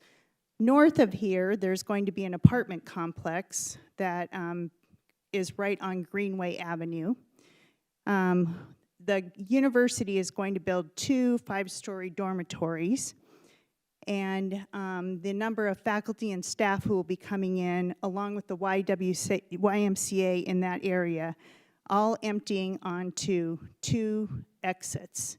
There are no other plans for street exits in that neighborhood. And so obviously that's a concern. It's already, if you exit right there at 59th Avenue and ACU on Tierra Buena, it already takes you a while. And any of us who live on Acoma, we have to wait forever for the light to turn. It's a lot of traffic, and so I am concerned about that. And plus, we're just north of the hospital, and several times throughout the day, or rather throughout the week, the fire engines are going down our street because we have several senior centers in our neighborhood. So a little concern there. I understand this is going to go through, and it's probably a good thing for the neighborhood because the housing has been down and the school is one of the smallest in the area, so Kachina Elementary, it'll be good for them, but obviously there are concerns for me about the traffic. The fencing behind us is supposed to be 8 feet. We've never been told anything about that, and in tonight's report there was nothing about that. So I just wanted to throw that out there again. It looks like the road that goes to the YMCA is going through that neighborhood, and I just wondered if somebody could look at that, and maybe there could be an exit onto 59th Avenue so that that traffic would not have to go into the neighborhood and through the gate. I don't understand how that's going to work because it doesn't look like there's a plan for an exit onto 59th Avenue for the YMCA. And then as far as density, I just wanted to let you know, between 59th Avenue and 55th Avenue on Acoma, there are 33 homes. This project will come in about 8 houses, and just from there, they now have 31 homes. And so it's a little bit more dense than our homes that back up to it. And with that, that's all I have.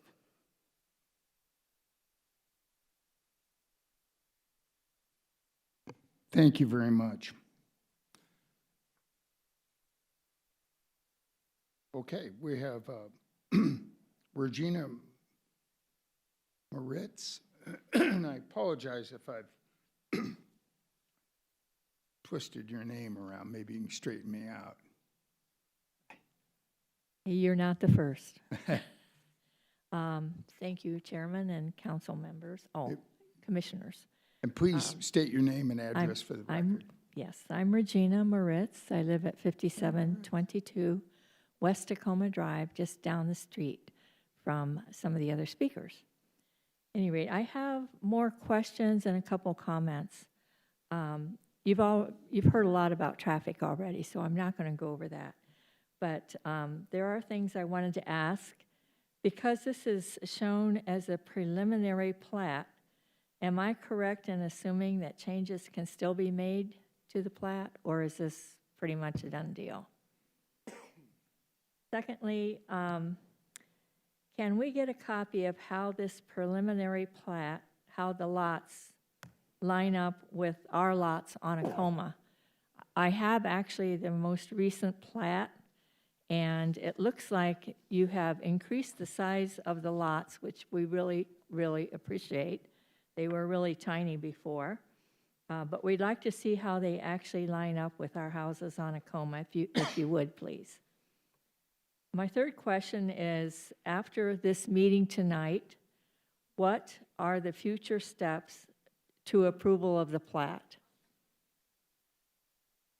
Has ASU actually sold this property? It's listed as Thunderbird School of Global Management, so I'm assuming that ASU still owns it. I don't know, there is no indication whether the property has actually been purchased. Could we, if it has been purchased, could we please have an approximate price of the homes? Or if you can't have approximate price of the homes, the approximate square footage and the price per square foot, which would give us some idea of what kind of property this is going to be. Next, David already talked about 8-foot wall, so I'm not going to go there. The preliminary plat is for 212 lots, as was indicated, and I'll just say once again that our neighbors are very concerned about the traffic that's going to occur with this development. What we would like to say that we really appreciate is that the lot sizes have been increased to be a little bit bigger, at least what's behind us on Acoma, have been increased to be a little bit bigger than ours, even though they don't line up exactly width-wise with our lots. At least they're bigger. They're not the tiny, tiny lots that we were being shown before. We were told, and I understand from this plat, that these lots are actually as big, well, actually they're bigger than ours now. And we were told also that the houses that are going to be built on these lots are going to be probably bigger than ours, but at least our size on average. We also very much appreciate that the 40-foot setback from our backyard, our wall to the back, which would be the south side of their property, we really appreciate that 40-foot setback because it will help us a great deal with our own privacy and will give us a little bit of a feeling of space. We also very much appreciate the single-family, single-story requirement of this plat as indicated. Okay, I guess that's about it. Okay, Those well, are my I'm questions. going to ask the representative of Woodside Homes, perhaps you could introduce yourself to Ms. Moritz and answer some of those questions. And just to paraphrase what she had, they'd like clarification on the height of the wall along Acoma. Davida Solter also asked about that. Right. You wanted to know about how the new lots would line up with the current lot lines on Acoma, and you were interested in the price or price per square foot of these homes. So if you wouldn't mind maybe pairing up with her Okay. individually, we'll try to get you some answers there. As far as changes to the preliminary plot, Director Collins, would you like to address that question? Sure, thank you, Mr. Chairman. So this is the preliminary plat, and a final plat will be going to the City Council. And generally speaking, those two documents mirror each other. The final plat just has more detail and is a true engineering document, but this should be a very close reflection to the final plat. Thank you. You're welcome. Thanks for coming in. Thank you. You're welcome. Okay, is there anyone else that would like to speak on PP 20-03? You had your opportunity, sir. Thank you. Okay.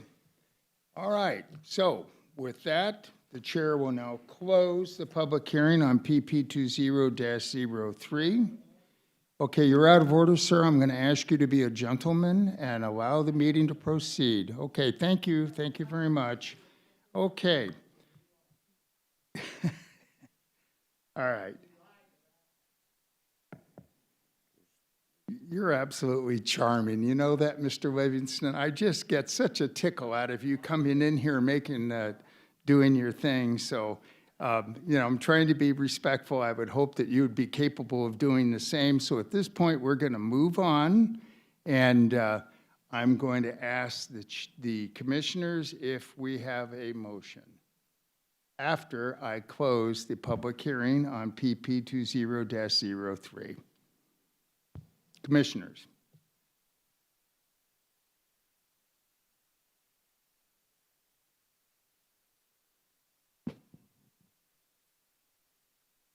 Mr. Chairman, I make a motion that we approve PP 20-03, subject to the stipulations contained in the staff report. I'll second it. Okay, we have a motion and a second for approval of Village at Thunderbird preliminary plat, PP 20-03, subject to the 3 staff recommended stipulations. Any discussion? Mr. Chair? Commissioner Nowakowski. Do we have the plat design that along Acoma that has the larger lot sizes that the resident was speaking of? Is that in our book? It's Okay. in the packet. It's in the packet. And Yes, it's going to that's be what's in front of you. approximately 9,597 square feet up to 10,849 square feet? Is that correct? Yes. Yes. Okay. All right, no further Okay. questions. All right, with that, the chair will now conduct a roll call vote, beginning on my far right, Commissioner Crow, Aye. Vice Chair Lennox, Aye. Commissioner Harper, Aye. Commissioner Nowakowski, Aye. and the chair votes aye. The motion is passed. Mr. Gruber, what are the next steps in the process? Chair, members of the commission, your action with respect to case number PP 20-03 is final, subject to a written appeal received within 15 days. Thank you. That concludes our public hearing items for the evening. Ms. Collins, do we have a staff report this evening? Thank you, Mr. Chairman. I did just want to let the commission know that you've had questions in the past about legal notices and timely, receiving those in a timely manner from the Glendale Star. And the Arizona League of Towns and Cities is looking at legislation that this city and other West Valley cities are participating in. So we'll have some updated information to you on that. I just wanted to let you know because I know there have been several questions and concerns about the delivery of those to the newspaper. Thank you. You know, I appreciate that. I think we've all had some concern and questions, so I'm glad that that's kind of moving forward there. Do we have any commission comments or suggestions? Commissioner Nowakowski. I would ask that maybe a representative from the city talk to the Tohono O'odham Nation, because this isn't going to be the only development to come across. There's going to be some on the south side of the nation's property, and they're going to want access also to what's the roads leading to the casino. So I would just see where they're at, you know, from a city perspective, and how it impacts future development plans. Commissioners, any additional comments? Okay, any staff planning report? No, Mr. Chairman, thank you. Okay, and I'm searching here for the date of our next meeting. October the 1st, and at 6 p.m.